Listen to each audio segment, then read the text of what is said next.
your book that you wanted to discuss. All right, Keith, go, man. Well, Scott and I have actually already talked about that. I don't give a crap about him, about my audience, me. Tell me what's up.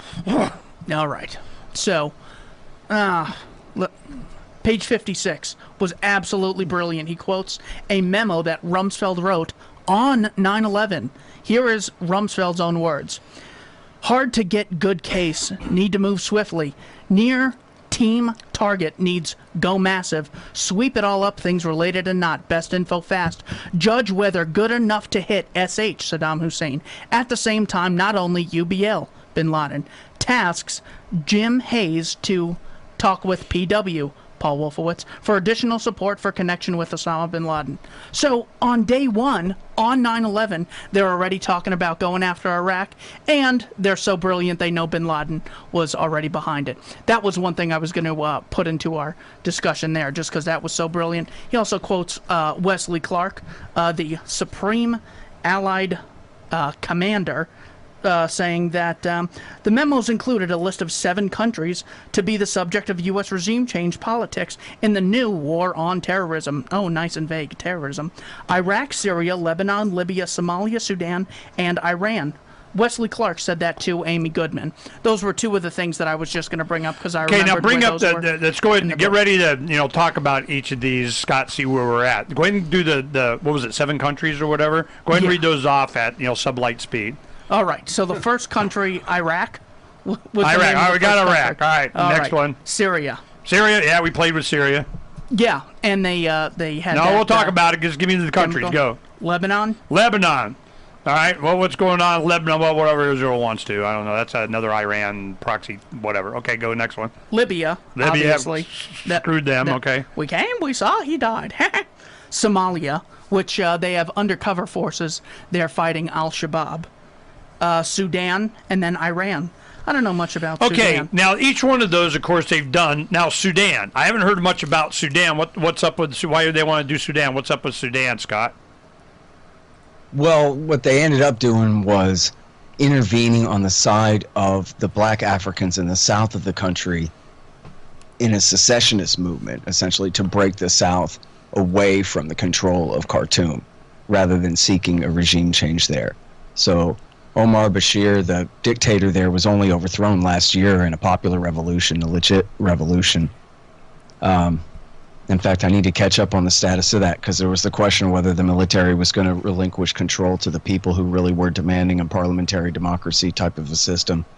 And so, it's kind of a hopeful situation there for them, at least at this point. Keith is the one who brought up here about the regime change. So that memo from the day of September 11th, before anybody should even really be sure the attack is over necessarily, Rumsfeld is dictating to his staff, listen, I want to see if we can launch wars against unrelated targets, things related and not. And specifically on the question of Saddam Hussein, Jim Haynes, somebody get Jim Haynes to talk to Paul Wolfowitz. I don't know, maybe he was at the White House at the time. Talk with Wolfowitz, see if he can come up with a connection between Saddam and Osama. Because that was a big, bit of neocon propaganda all through the 90s, was trying to pretend that Osama bin Laden's, jihad against the United States was all just a front for Iraqi intelligence. It's a total hoax. It was perpetrated by especially Paul Wolfowitz and Laurie Milroy and others from the American Enterprise Institute long before September 11th. So that's why there's stories too of Wolfowitz at the White House on September 11th saying Iraq, Iraq, Iraq, and on the 15th at Camp David, Iraq, Iraq, Iraq, and Bush finally has Andrew Card tell him to shut up. He's just the deputy, and we already heard him already, and we'll hit Iraq whenever, as soon as we can, but for now, he can pipe down. Essentially, this was their project that they were bent on doing. So when Wesley Clark, so here's who Wesley Clark is. He was the Supreme Allied Commander of NATO forces in Europe under Bill Clinton, okay? A very political 4-star general, kind of David Petraeus politician type. Ran for president in the primaries as a Democrat in 2004, okay? But so a very connected guy, 4-star general. So he's retired at this point, but still, he has access. He goes to the Pentagon, and an intern comes, or not an intern, an officer comes and says, "Hey, General, come here, I want to show you something," and shows him this memo, and it has the list of all the countries on the regime change target list. And now none of these states have a connection to Osama bin Laden whatsoever, much less worked with him on the 9/11 attack. So you have Iraq, Syria, Lebanon, that means especially Hezbollah in southern Lebanon. You have Iran, Libya, Somalia, and Sudan. None of these countries had anything to do with Al-Qaeda, with helping Al-Qaeda. Sudan had let him live there for a few years after the Saudis kicked him out, but then when Bill Clinton asked them to kick him out, they did. In 1996, that's how he ended up in Afghanistan. So Bashir was not, cooperating with bin Laden. And even if they had been friends, he would have cut him off in a moment's notice, in response to an email from Bush, forget that. So this was all just, hey, let's figure out how to exploit this tragedy. Let's figure out how we can take your anger at that foreign Arab Muslim enemy and generalize it as best we can. Al-Qaeda is the Taliban, is Saddam, is whoever, them, they, over there. Let's get them. Iran, if we can get away with it. Iran. All right, Scott. I am reading Walter Isaacson's Kissinger book, and on page 76, please tell me if I'm making something out of nothing here. Kissinger replied with a paraphrase quote from Goethe. "If I had to choose between justice and disorder on the one hand and injustice and order on the other, I would always choose the latter," Kissinger said. Does that give some sort of insight into the mind of, even if terrible atrocities happen, at least, quote, order exists that I am somewhat calling the shots for? If I'm not in charge, some evil person will. Therefore, anything I do is just a means to an end of something great. That's exactly right, man. Just like in Revenge of the Sith. Everybody with power is afraid to lose it, and they will have an endless list of justifications. To an outsider, they're all self-justifications, of course. But to the people preaching them, and that reminds me of this thing in Nixon, and I can never find this. People always send me something that's different. There's a very specific quote that I can never find again, but I'm determined to find it because I'm 99% better than 99% certain that it's Richard Nixon. If he's not talking to Kissinger, it's possible he's talking to Haldeman or Ehrlichman or something. But he's explaining, it's very honest. He says, listen, the thing is, I'm a president, okay? So that means essentially that I'm, as the leader of a state, and in my relations with the leaders of other states, civilian deaths on their side are not my concern. That, for other people, killing civilians is wrong. You can't kill people. But see, I'm a president. So that means that when I'm killing civilians on their side, that's their government's problem, not mine. And I'm within the rules, essentially, because I'm on this other level of dealing only between states. And it's, in other words, this is the kind of thing where it's like, they say out of the mouths of babes or whatever, out of the mouth of Richard Nixon when he's explaining how this works exactly to, I guess knowing he's being recorded, but maybe not thinking that everybody's going to be listening to it later, but he's just explaining about how this works and why it's okay that we're carpet bombing the North. We're hitting civilian targets all over northern Vietnam, but you know what? That's for somebody else to worry about. Well, I'm sorry. So I'm just saying, that's the mindset. That is absolutely the mindset. And, all we're talking about, we get our corporate interests get hooked up and all this. They know that that's all true. But they just still think it's all selfless anyway. They think it's all just democracy anyway. They think that whatever, edge they're getting or rent-seeking that's going on or, corruption within how the empire distributes its power around the world, whatever. That's just all in the game. At the end of the day, what could possibly be better for mankind than creating a United Nations for them and a World Trade Organization and a International Monetary they got Fund. A plan. Your book, Fool's Errand. I want to know the competition on the other side. What are all those other Afghanistan books I don't hear about? So I'm wondering, are you the book now? If you want to know what's up in Afghanistan, read Scott Horton's book. And I'm going, they go, nah, it's the longest American war, but we don't really want to know. Right? So how's your book doing and what kind of influence is it having? Well, and quickly for the listeners, just because I know Scott's too humble, it's not that he obsesses about Afghanistan. In chapter 1, he gives you the case for blowback, which is probably the most important thing that we can talk about with regard to foreign policy. So it's not just, he starts with talking about Karzai, and it's all these names who, you think are interchangeable. It's really an in-depth analysis going into, like I said, the Rumsfeld memo. He goes into bin Laden's letter to the Americans. Just tons of great stuff in there, not just Afghanistan. Well, I mean, if they're going to look for an Afghanistan book, what's the other book? Yeah. I mean, Scott, if somebody wants to understand the longest freaking war in America, oh my God, where else do they go? And if they're using yours, what are they getting out of it? And what kind of feedback are you getting? Well, I mean, if you have a copy there, just flip to the back. I got a great bibliography. I mean, I've never been to Afghanistan. I don't speak a word of Pashto or Urdu. I'm not a PhD. I'm a skater from Austin. I've been good on Afghanistan the whole time, and I've been covering it on my show the whole time. And I've known Eric Margulies and a lot of these other great reporters the whole time, and I care about it. I've been interested in it, and I've watched how it developed all along. And so that's my only advantage, is that I've been consistently at it this whole time. And I have, as an interview host, I have access to all the greatest journalists. And so, during the siege, I was talking with Michael Hastings. It'd be 4 a.m.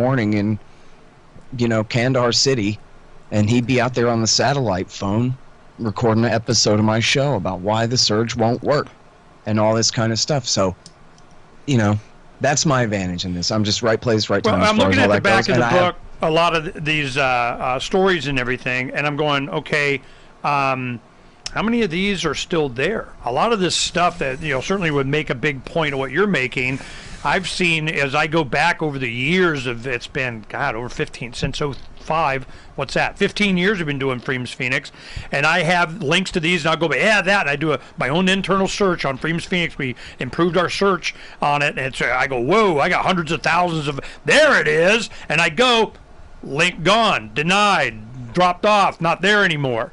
And I go, but at least we had enough on our mid-page. The one, we know where it was, what the gist of it was, where it happened, and it's gone.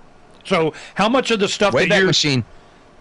Wayback Machine on archive.org. Yeah. No, I mean, you could, but my question is Scott, on the stuff that you highlighted in your book, how much of that is being scrubbed? Are you noticing a censoring of the net? How's it going?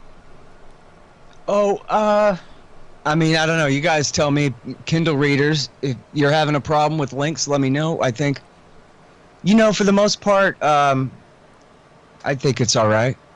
And by the way, there are like 1,300 citations in the book. I think it's 1,100 footnotes, but, doubled up on a lot of those. So, and I show my work on each page, if for people who are interested as far as all that goes. But let me answer your real question about what people should read, what you should read. If you really want to know about Afghanistan, you should read Anand Gopal's book. It's called No Good Men Among the Living. And it's just incredible. This is a guy who just rode around the country on a motorcycle for years reporting this story. And he reports it, he reports the Afghan war through the eyes of a former member of the Taliban, a lady, imprisoned in her house in a burqa under their rule, and whoever, I forget all off the top of my head. But it just, it tells the story so well. He just knows so much about it. And America, the Taliban, and the war through Afghan eyes. Yeah. Oh, so yeah, you're not really talking something. about driving this country. You mean driving around Afghanistan. Yeah. Oh, driving okay. around Afghanistan All right. by himself out there. And then, and there's so many great ones, okay, including Michael Hastings' book, The Operators, about the surge is excellent.